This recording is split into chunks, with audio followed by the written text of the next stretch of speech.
this is Khushbu with another question of statistics. This is third question of exercise 14.3, page number 287 from NCERT. Question is, a life insurance agent found the following data distribution of ages of 100 policy holders. So, हमें policy holders हमें total दिए हैं 100. So, calculate the median age if policies are given only to persons having age 18 years onwards but less than 60 years.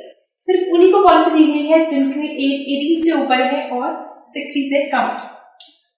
सबसे पहले इसमें हमारे पास जो data है ये कंटिन्यूअस नहीं है. ये 20, ये 25, ये 30 क्लास इंटरवल नहीं बना. तो पहले उसमें क्लास इंटरवल बनाएंगे, लेकिन क्लास इंटरवल बनाते हैं उसको 0 से स्टार्ट नहीं करेंगे बिकॉज ये पॉलिसी सिर्फ 18 ईयर्स से अबव 18 ईयर्स ऑनवर्ड दी गई है. सो जब इसको बनाएंगे टेबल तो ये बनेगा, ये है एज इन ईयर्स, फिर आता है frequency which is FI and then cumulative frequency. तो यहाँ पर एज इन ईयर्स, इसको हम डेटा को लेंगे 18 से. So 18 to 20, 20 to 25, 25 to 30, 30 to 35, 35 to 40, 40 to 45, 45 to 50, 50 to 55 and 55 to 60. हमें गिवन है नीचे वाली जो ये है ये क्यूमुलेटिव फ्रीक्वेंसी.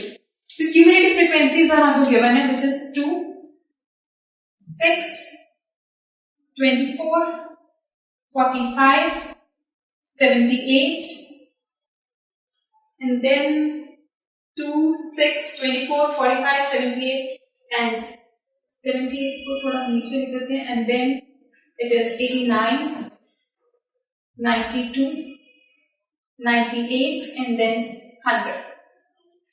फ्रीक्वेंसी कैसे लिखेंगे? क्यूमुलेटिव फ्रीक्वेंसी निकालते हैं जब हम ऐड करते हुए चलते हैं फ्रीक्वेंसी को.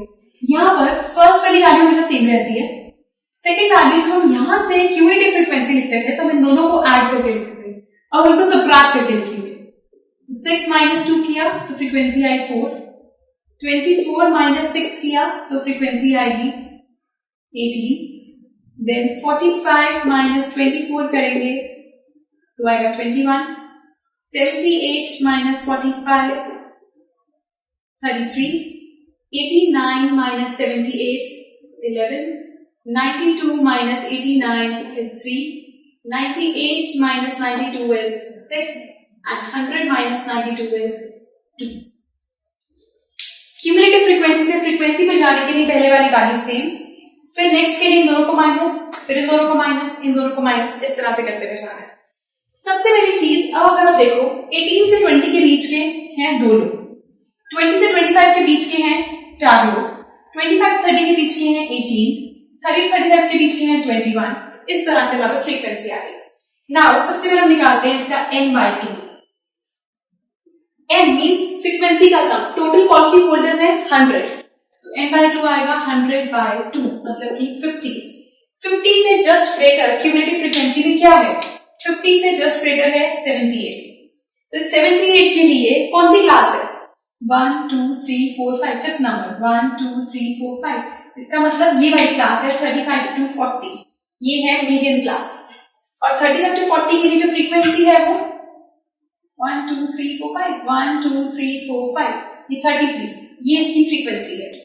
सो हमारे पास मीडियन क्लास आ गया 35 to 40. इस 35 to 40 में लोअर लिमिट है 35 और यहाँ क्लास साइज चल रहा है 5 का डिफरेंस. सो मीडियन का फॉर्मूला होता है median is equal to lower limit plus n/2 minus cumulative frequency upon frequency into h. So lower limit हमारे पास है 35 plus n/2 करके आ रहा है 50 minus cumulative frequency. Cumulative frequency जो आती है उससे प्रीसीडिंग क्लास की लिखते हैं, मतलब हम लेंगे ये 45 अपॉन फ्रीक्वेंसी सेम क्लास की रहती है जो कि 33 था इंटू h. h हमारे पास है 5. तो 35 plus 5 into 5 upon 33, 35 plus 25 by 33. So 33 divided 25 divided by 33. ये हमारे पास आ जाएगा 35 प्लस 0.76, that means 35.76. ये आ गया हमारे पास इसका median. So this was third question from exercise 14.3. If you have any doubt, please do write to us. जो नीचे स्पेस गिवन है उसमें लिखिए and watch the next video for some more questions. Goodbye.